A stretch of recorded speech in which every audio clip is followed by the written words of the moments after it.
নমস্কার, কেমন আছেন সবাই? আশা করি আপনারা সবাই ভালো আছেন। আমাদের ছোট্ট পরিবার নতুন আরেকটি ব্লগে আপনাদেরকে স্বাগত জানাচ্ছি। আজ সকাল সকাল ভাবছি 3 দিনের পুরনো একটা মিশন কমপ্লিট করব। 3 দিন আগে একটা কাজ করব ভেবেছিলাম, সেই কাজটা আর করিনি। ভেবেছি আজকে যখন ভালো রোদ উঠেছে তাই এই কাজটা এখন করে নিই। চলুন দেখিয়ে দিচ্ছি আমার সেই 3 দিনের পুরনো মিশনটা কী ছিল। এই দেখুন, 3 দিনের পুরনো মিশন ছিল মাসকলা ডালের বড়ি দেওয়া। আমি না অনেক দিন ধরে ভাবছি কিছুটা বড়ি দেবো, কারণ কি এবার বছর বড়ি খাওয়া হয়নি, আর কিনা বড়িগুলো আমাদের পছন্দ না। আর বড়ি খেতে আমি আর আমার মেয়েই বেশি ভালোবাসি। 3 দিন হয়েছে ডালটা ভিজিয়েছি। যেই দিন রাতেবেলা ভিজিয়েছি সেদিন ভোর রাত থেকেই বৃষ্টি শুরু হয়ে গিয়েছে, তাই আর বড়ি দেওয়া হয়নি। আজকে ভালো রোদ উঠে, তাই ভাবছি কি এখন ডালটাকে একটু ভালো করে পেস্ট করে নেব। চলুন এখন ডালটাকে পেস্ট করব। এই দেখুন, ডালটা না ছিলকাওয়ালা ছিল। আমি ডালটা থেকে ছিলকা ছাড়িয়েছি, কিন্তু সামান্য কিছুটা রয়ে গিয়েছে। আর ছিলকাওয়ালা ডাল দিয়ে বড়ি বানালে বড়িগুলো খেতে বেশ টেস্ট হয়। চলুন এখন ভালো করে এটাকে পেস্ট করে নিই। এই দেখুন, হয়ে গিয়েছে আমার কলাই ডালের পেস্ট কমপ্লিট। আর খুব বেশি একটা নরম করে নিই, একটু আঠালো আঠালো ভাব করেছি। এখন এটাকে ফেনাবো। প্রায় 10-15 মিনিট হয়ে গিয়েছে, এখন অবধি ফেনাচ্ছি আমি। ফেনাতে ফেনাতে না একদম সাদা হয়ে যাবে এটা।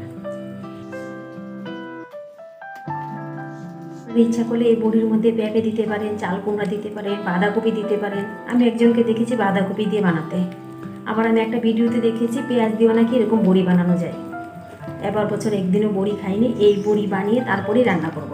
আর বাজারের বড়িগুলি কী হয় জানেন, একদম গলে যায় ঝুলে দেওয়া মাত্রে, আর ততটা টেস্টও থাকে না। এগুলিতে ভেজাল থাকে, তো তাই আমি ভাবছি নিজে বানাই কয়েকটা বড়ি। যদিও শীত চলে গিয়েছে, এখন খেতে তারপরেও ভালো লাগবে। প্রায় 15 মিনিট হয়ে গিয়েছে, এরকম করতেই আছে। দেখি এখন হয়েছে কিনা, একটু চেক করে নিই আগে। আমার হাত ব্যথা হয়ে গিয়েছে একটুকু করতে করতে। অনেকে নাকি 4-5 কিলো অবধি বড়ি দেয়।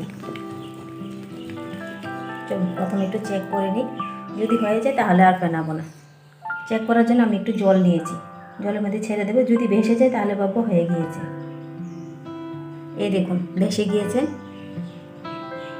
এই দেখুন আমার এই বড়ির পেস্ট যেটা দিয়েছি সেটা ভেসে গিয়েছে, তার মানে হয়ে গিয়েছে। আমি বড়ি দেবো তাই 2টা থালা নিয়ে নিয়েছি। আমি স্টিলের এই 2টা থালাতেই বড়ি দেবো। বড়ি দেওয়ার আগে এই 2টা থালার মধ্যে একটু তেল মেখে নেব। তেল মাখলে কি হবে, বড়িটা যখন শুকিয়ে যাবে তখন বড়িটাকে সুন্দরভাবে ওঠানো যাবে, লেগে থাকবে না থালার মধ্যে। তাই 2টা থালার মধ্যে আমি তেল মেখে নেব। এখন বড়ি দেওয়া শুরু করা যাক। আমি আগে একবার বড়ি দিয়েছি, কিন্তু আমি খুব বেশি একটা এক্সপার্ট নই।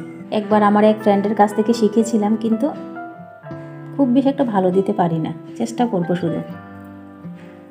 চলুন এখন বড়িটা দিই, তারপর আপনাদেরকে দেখাচ্ছি।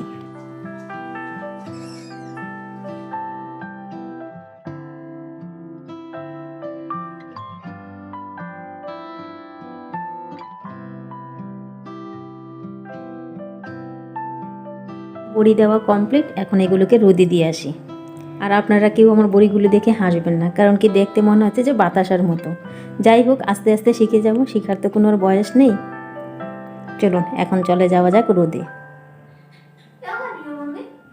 আমি একটা কাজ করেছি আজ, যেটা তুমি খেতে খুব ভালোবাসো। এগুলো কি চিনতে পারিস নি? এগুলো হচ্ছে সেই বড়ি, মাসকালের বড়ি, যেগুলো মাছের ঝুলে দিলে তুমি খেতে খুব পছন্দ করো। মনে পড়েছে না? যদি আবার বছরে একদিনও খাসনি, ভুলে গিয়েছিস? মনে আছে? চলো আমাকে একটু হেল্প করবে মম? আমি 2টা থালা নিয়ে যাচ্ছি, তুমি একটা থালা আমাকে একটু হেল্প করে দেবে। ছাদে যাব, ওকে? চলো তাহলে একটা থালা তুলে না হাতে, কোনটা নেবে তুমি বলো। মম, বড়িগুলো হয়েছে না? দেখে হাসি পাচ্ছে। হয়েছে? যাই হোক, নিজের হাতে বানানো তো, যেমন হবে তেমনই খেয়ে নেব। আর টেস্টি তো হবেই, জানা কথা, কারণ কি এগুলো হচ্ছে পিওর, এগুলোতে কোনো ভেজাল নেই। চলো আমি 2টা থালা নিই, তুমি একটা থালা নিয়ে চলো।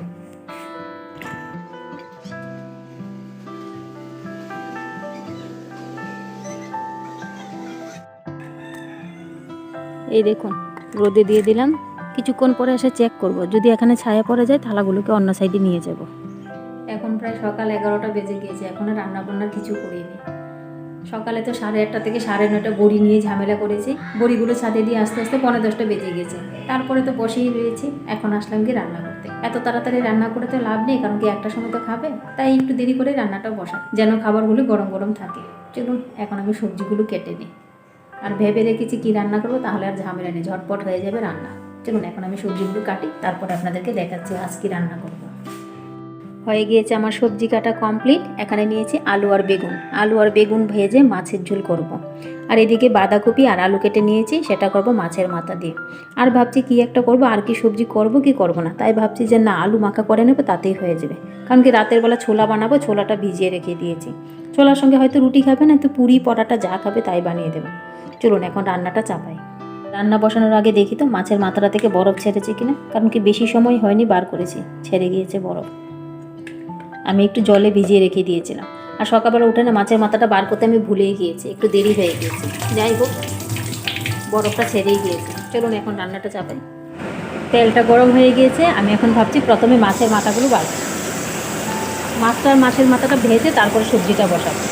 এই দেখুন, মাছের মাথাটা ভাজার সঙ্গে সঙ্গে মাছের পিসগুলো দিয়ে দিয়েছি। আর আজকে 3 পিস পেটি রয়েছে, পেটিগুলো রান্না করব। এই ভাজাটা হয়ে গিয়েছে, এখন বেগুন আর আলু ভাজা বসিয়ে দিলাম। এখন ভাবছি মাছটা তো ভাজা হয়ে গিয়েছে, বেগুন আলুটা ভেজে মাছের ঝোলটা আগে করবো, তারপরে বাঁধাকপি বসাবো। কারণ কি বাঁধাকপি হতে তো একটু সময় লাগবে, মাছের ঝোল হতে খুব বেশি একটা সময় লাগবে না। বেগুনটাকে একটু ডেকে বাজবে। এখন বসিয়ে দেবো মাছের ঝোল। সামান্য একটু পাঁচফোড়ন দিয়েছি, আর একটুখানি পেঁয়াজ কুচিও দেবো। এখন মশলাটাকে ভালো করে কষিয়ে নেব। খুব বেশি একটা মশলা দিইনি, সামান্য একটু জিরা, কাঁচা লঙ্কার পেস্ট আর শুকনো লঙ্কার গুঁড়া।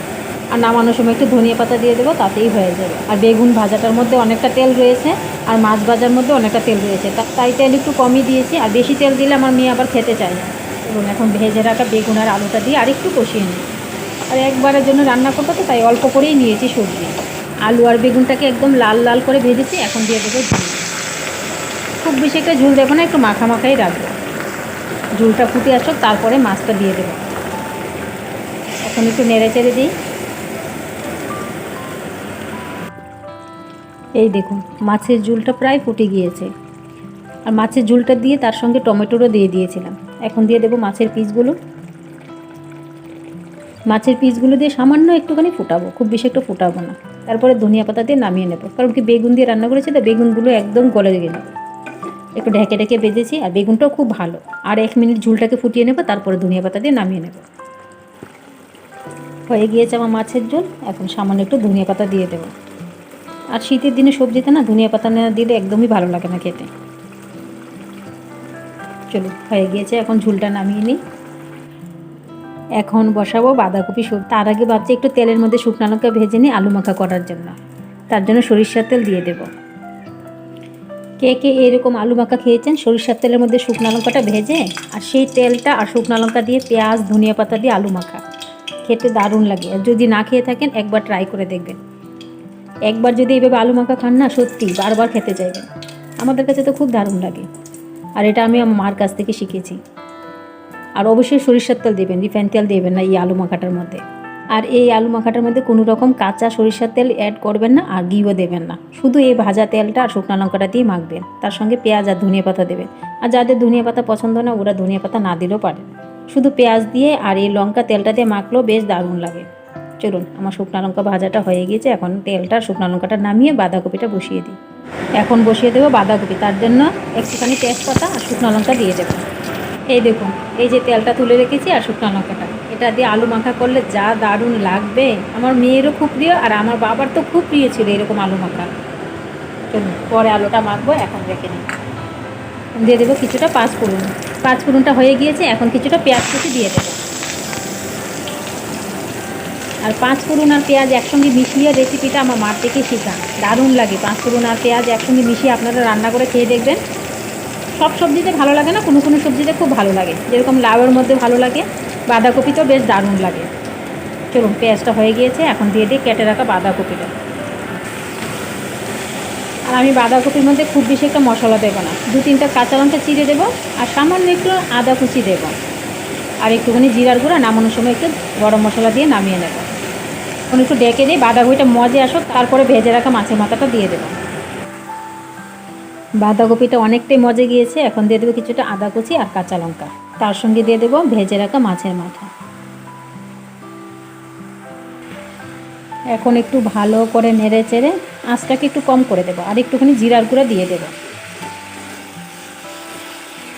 এখন আঁচটাকে একটু কম রেখে দেবো, আস্তে আস্তে করে সিদ্ধ হয়ে যাবে। আর এদিকে দেখুন ভাতের হাঁড়িও বসিয়ে দিয়েছি, আর দেরি করে লাভ নেই। যদিও খুব বেশি একটা বেলা হয়নি, তারপরও ভাবছি রান্না করে কাজটা সেরে গিয়ে রেস্ট করব। কারণ কি এখন তো খুব বেশি একটা ঠান্ডা নেই যে একদম গরম গরম খেতে হবে, আর গরম গরমই থাকবে। হয়তো রান্নার আধা ঘন্টা পরে খাবে। আর ও গিয়েছে একটু স্কুলে, আজকে প্যারেন্টস টিচার মিটিং আছে, আমাকে বারবার করে বলেছিল যেতে, আমি যাইনি। আমি এখন চলে গেলে না আস্তে আস্তে 12টা সাড়ে 12টা বেজে যাবে, তখন কী করে রান্না করব, রান্না দেরি হয়ে যাবে না। আর আগে থেকে প্ল্যান থাকলে এক কথা, আগে থেকে প্ল্যান ছিল না যে আমাকে যেতে হবে, আমি ভাবছি ওকেই পাঠিয়ে দেবো। তাই ওকেই জোর করে করে পাঠালাম, দেখি কিসের জন্য ডেকেছে তাও জানি না। সামান্য একটু জিরা দিয়ে আর একটু নেড়ে চেড়ে ঢেকে দেবো। আর বাঁধাকপিটা হয়ে গেলে তো রান্নার বেশি নেই, ভাতটা হয়ে গেলে আর আলুটা সিদ্ধ তো ভাতের সঙ্গে দিয়ে দেবো, খাওয়ার সময় মেখে নেব। চলো এখন একটু ঢেকে দিই। এই দেখুন উনি চলে আসলো স্কুল থেকে। কেন ডাকলো স্কুলে? কোনো প্রবলেম থাকলে মানে প্যারেন্টসের প্রবলেম না স্টুডেন্টের প্রবলেম? স্টুডেন্ট ঠিক আছে জানানো। ঠিক আছে, নেন এখন আপনি ঘুমান, আপনার ঘুমটা তো নষ্ট হয়ে গেল না। ভাত খেয়ে ঘুমাও, ভাত রান্না প্রায় কমপ্লিট, আর বেশিক্ষণ সময় লাগবে না, আধা ঘন্টা না 15-20 মিনিট। আমার বাঁধাকপিটা প্রায় হয়ে গিয়েছে, এখন সামান্য একটু গরম মশলা দিয়ে দেবো। গরম মশলাটা আমি একটু থেতু করেই নিয়েছি, আজকে আর বাটা করিনি। চলো বাঁধাকপিটা এখন নামিয়ে নিই, আর ভাতটা প্রায় হয়ে গিয়েছে, এখন ভাতের মাছটা জড়িয়ে নিই। এখন তো খাবে না, এখন 12:30টাও বাজেনি, একটার সময় খাবে। যখন খাবে তখনই আলু মাখাটা বানাবো। এই দেখুন আজকের রান্নার আমার ফাইনাল লুক। এই হচ্ছে আলু বেগুন টমেটো দিয়ে মাছের ঝোল, আর এটা তো আলু মাখার জন্য তেল আর লঙ্কা ভেজে তুলে রেখে দিয়েছি, আর হচ্ছে গিয়ে বাঁধাকপি মাছের মাথা দিয়ে। এইটুকু আজকে রান্না বান্না। আর এদিকে দেখুন আমার ভাতও হয়ে গিয়েছে। এখন রান্নাঘর থেকে একটু চলে যাই, জিজ্ঞেস করে আসি এখন খাবে কিনা। এই বেলার মতন আমার রান্না বান্না কমপ্লিট, এখন জিজ্ঞেস করি খাবে কিনা, নয়তো পরে খেলে একটু পরে খাবার দিয়ে দেবো। এই যে আমার রান্না বান্না তো কমপ্লিট, এখন খাবেন কি? একটা সময় খাবো। একটা সময় তারা মেয়েকে জিজ্ঞেস করি খাবে কিনা। মম, আমার তো রান্নাবান্না কমপ্লিট হয়ে গিয়েছে, কখন খাবে? একটু পরে খাবে? এখন কি ম্যাথ করছিস নাকি? ঠিক আছে তাহলে তুমি ম্যাথ করো, আমি একটু ছাদ থেকে ঘুরে আসি, দেখে আসি আমার বড়িগুলোতে রোদ আছে কিনা, না ছায়াতে পড়ে গিয়েছে। তোর পাপা বলছে একটা সময় খাবে, তুমি কি একটা সময় খাবে? তাহলে ঝটপট করে না, ওকে একসঙ্গে খাবার দিয়ে দেবো। আজ যেহেতু ঘরে আছে তাহলে একসঙ্গে সবাই আমরা খেয়ে নেব। চলো আমি একটু ছাদ থেকে আসি, ওকে বাই। দেখি আমার বড়িগুলোর কেমন অবস্থা হয়েছে। বড়িগুলো বেশ ভালো রোদেই আছে, আর কিছুক্ষণ পরে এখানে ছায়া পড়ে যাবে। দেখি একটু শক্ত হয়েছে কি, সামান্য একটু শক্ত হয়েছে, কিন্তু আজকে অনেক কড়া রোদ আছে, কিন্তু এক রোদে তো শুকাবে না। আমার মনে হচ্ছে কালকের দিনও ভালো করে শুকাবে না, হয়তো পরশু দিন লেগেই যাবে। থালাগুলো একটু ওইদিকে দিয়ে দিই, ওইদিকে রোদটা অনেক বেলা অবধি থাকে। এখানেই থাকুক, এখানে প্রায় বিকাল 4টা অবধি রোদ লাগে। আমাদের দুপুরের খাওয়া দাওয়া কমপ্লিট হয়ে গিয়েছে, এখন ভাবছি কিছুটা আঙ্গুর খেয়ে নেব। মম, আঙ্গুর ফল খাবে? চলো কয়েকটা আঙ্গুর ফল ধুয়ে নিয়ে আসি, অনেক দিন হয়ে গেছে আঙ্গুর ফলগুলো আর খাওয়া হচ্ছে না। কালকে আমি 2-4টা খেয়েছিলাম দুপুরবেলা, ভেবেছিলাম ভাত খাওয়ার পরে খাবো, আর খাওয়া হয়নি। কয়েকটা আঙ্গুর নিয়ে আসি এখন ধুয়ে। আজও ভাত খাওয়ার পরে আর আঙ্গুর খাওয়া হবে না, কারণ কেউ বলছে মিষ্টি খাবে, তাই আমরা 3জনই মিষ্টি খাবো ভাবছি।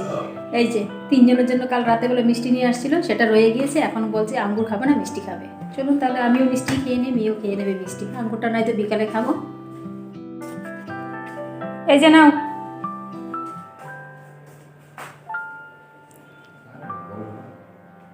ঠান্ডা বেশি, রস আছে এটার মধ্যে। মম মিষ্টি খাবে? চলো রেল এক। এখন খাবে না, এখানে রাখবো। চলুন ও সময় মতো খেয়ে নেবে, আমি একটা খেয়ে নিই। চলুন মিষ্টিটা খেয়ে একটুখানি শুয়ে পড়বো, ঘুম থেকে উঠে বিকালে গিয়ে বড়ির থালাগুলো নিয়ে আসবো। মম এসব কি নিয়ে আসছি? Chicken pizza? সত্যি এত ছোট? আমি তো বলেছিলাম রাতে বেলা ছোলা আর পুরি বানিয়ে দেবো, তারপরে এসবগুলো কেন নিয়ে আসছিস? চলে যাও, এগুলো রেখে হাতটা ধুয়ে নাও। এই দেখুন কী সব নিয়ে আসছে, মেয়ে গিয়েছিল টিউশন পড়তে, আসার পথে এইসব কিনে নিয়ে আসছে। দেখি তো কী নিয়ে আসছে, মেয়ে তো বলছে পিৎজা নিয়ে আসছে। ও ठीक है 1 পিজি পিৎজা নিয়ে আসছে মেয়ের জন্য। পিৎজাটা থাক, মেয়ে খেয়ে নেবে। আর এটাতে দেখি কী আছে, এটাতে পেটিস আছে।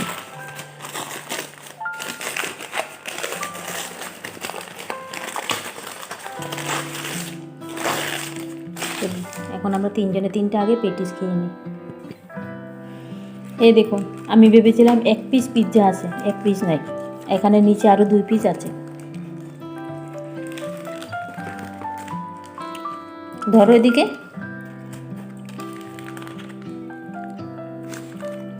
এই দেখুন, এখানে 2 পিস আর এখানে 1 পিস, 3 পিস তিনজনের জন্য নিয়ে আসছে। আর নিয়ে আসছে 3টা পেটিস। 3 পিস পিৎজার সঙ্গে নিয়ে আসছে 3টা পেটিস।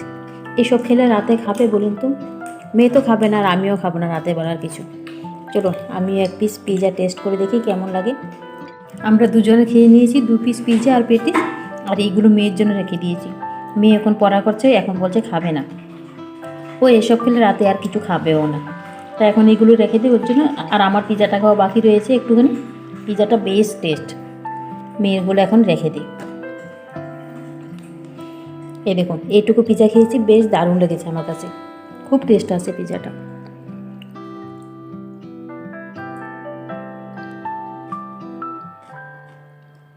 দারুণ টেস্ট লেগেছে আমার কাছে পিৎজাটা। আজ তো ছোটো মোটো একটা পিৎজা পার্টি হয়ে গেল সন্ধ্যার সময়। চলুন আজকের ব্লগটা এখানে শেষ করছি। আর আজকের ব্লগটা যদি আপনাদের কাছে ভালো লাগে থাকে তাহলে একটা লাইক করে দেবেন, সঙ্গে কমেন্ট করবেন। Thank you for watching.